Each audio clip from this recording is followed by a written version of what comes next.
জীবনে ভালোভাবে এবং সুন্দরভাবে বেঁচে থাকার জন্য নিজেদেরকে সময় দেওয়া প্রয়োজন। হ্যালো গাইস, আসসালামু আলাইকুম। সবাই কেমন আছেন? তাই আমরা সবাই মিলে ঘুরতে গিয়েছিলাম নাটোর গ্রিন ভ্যালি পার্কে।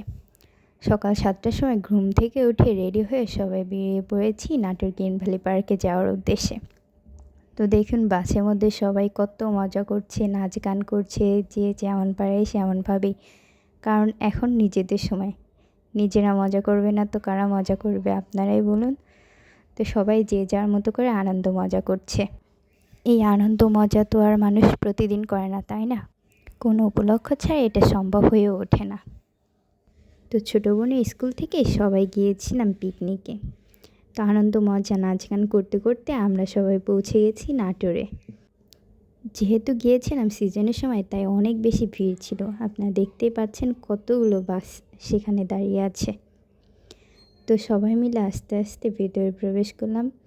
ভিতরে ঢুকেই দেখতে পেলাম অনেক সুন্দর ফুল, চারিদিকে অনেক রকমের ফুল ফুটে আছে। কারণ তখন ছিল শীতের সময়। শীতের সময় বিভিন্ন ধরনের ফুল থাকবে, এটাই স্বাভাবিক। আর পার্কের ভিতরে দেখতেও অনেক বেশি ভালো লাগছিল। চারিদিকে শুধু ফুল আর ফুল, যেন সবুজ লাল হলুদের মেলা। তো ধীরে ধীরে আমরা আরও ভিতরের দিকে প্রবেশ করছিলাম আর অনেক কিছু দেখতে পাচ্ছিলাম। অনেক বেশি ভালো লাগছিল।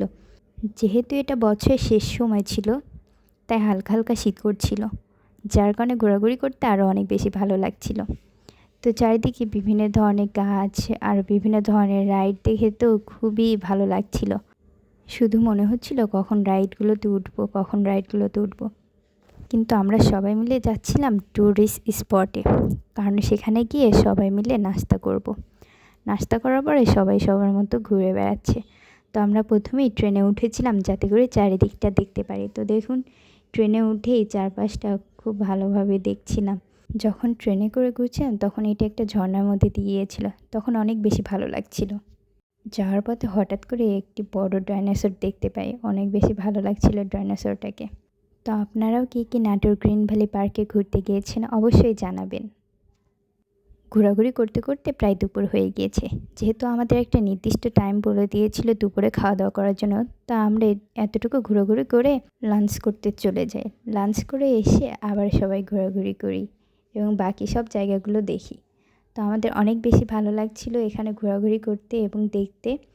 আমার ছোটো বোনও অনেক বেশি মজা করছিল।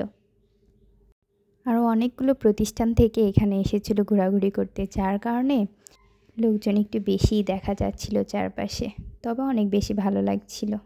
এরপরে আমরা স্পিড বোট এই রাইডটাতে উঠেছি, কারণ এর আগে আমার কখনো স্পিড বোটে ওঠা হয়নি।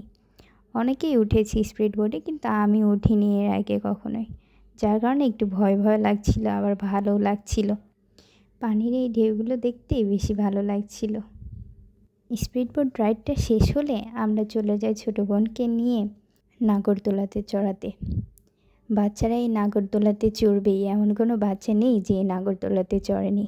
যখন ছোটো ছিলাম তখন আমিও অনেকবার চড়েছি এই নাগরদোলাতে। তো ছোটো বোনকে এই নাগরদোলাতে চড়ানো শেষ করে আমরা চলে গিয়েছিলাম একটু কফি খেতে, কারণ অনেকটা ঘোরাঘুরি করেছি, সবার একটু টায়ার্ড লাগছে। যেহেতু দুপুরের পর ছিল, তাই অনেক বেশি টায়ার্ড লাগছিল সবারই।